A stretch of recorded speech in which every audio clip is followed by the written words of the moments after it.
wahlul 'uqdatam min lisani yafqahu qawli. Setelah terpuji Allah dan selawat ke Rasulullah, kepada keluarga al dan sahabat beliau dan Bandung, rahmat dan keampunan kepada alim ulama, baik ulama mutakaddimin maupun ulama mutaakhirin, takdim dan penghormat ulama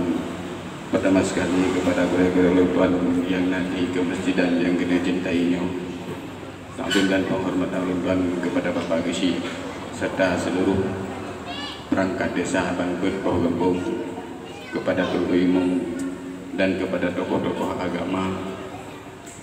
serta takdim dan penghormat ulama kepada panitia masjid, juga takdim dan penghormat ulama kepada panitia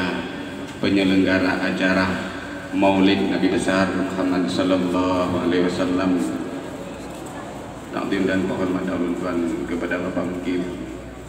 yang awal dan yang baru, takdim dan penghormat ulama teristimewa sekali kepada Kunci Kamoban Bandung, tokoh masyarakat Bandung Poh Gembong, hadirin dan hadirat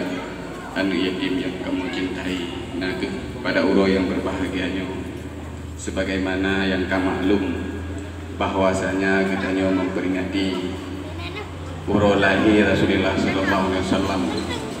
dan satu hal yang paling dicinta oleh Rasulullah yaitu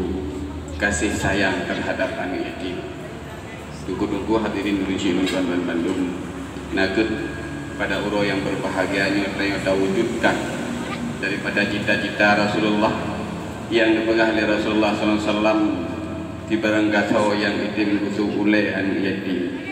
maka Nabi fahlah oleh Allah Ta'ala dengan luar biasa. Maka kami dan ayah Kunci Kamoban Bandung, nah pada uro yang berbahagianya tanpa memperpanjang lebar menyatakan tentang kelebihan hal tersebut, gedanya juga kami maklum bukti dan kenyataan pada uro yang berbahagianya, gedanya ikut partisipasi Bandung baik dari kalangan duha maupun kalangan muda, khususnya yang nadi ke masjidan yang kita cintainya. Bagaimanapun kita tetap wujudkan bahwa cinta kita kepada Rasulullah, cinta kita kepada yang dicinta oleh Rasulullah. Amin amin ya rabbal alamin. Moga-moga Allah Subhanahu wa taala nutunik fahlah terhadap kegiatan yang kita lakukan pada uro yang berbahagia. Maka oleh karena yang demikian, kamu melaki yang pertama sekali untuk menyantun anak yatim,